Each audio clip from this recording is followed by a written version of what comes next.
1. So for the E major 7, which we're going to be doing now, we have a bit of a hurdle, and it's mostly due to the sound.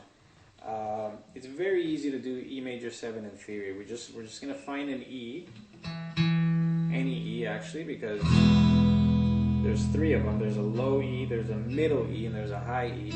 And all we have to do is drop one of those down a semitone in order to get our major 7. So in other words, we need a D sharp in that chord. The problem is that some of the D sharps are either hard to reach, or they don't sound good, or they clash with the root note. And you'll see what I mean in just a second. So let's say I do the middle E there, and I'm going to make that a D sharp.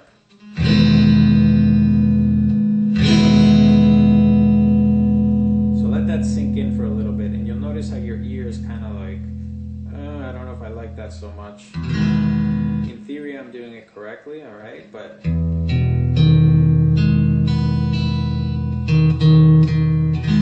it's just a very deep sounding note. So, you know, we could alternatively try the D sharp over here. The problem then becomes, you know, how to position that chord is really difficult. We're doing our E.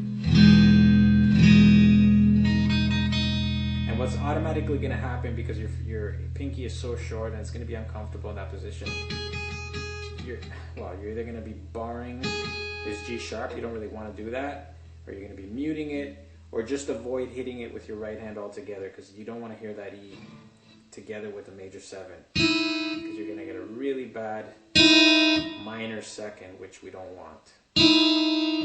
So we're just going to avoid hitting that first string altogether. If you decide to do it like this, make sure you end it on the second string.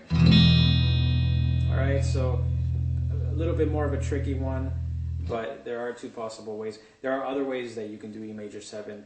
I just don't want to get into bar chords at this time. So in open position, these would be your 2 options for E major 7.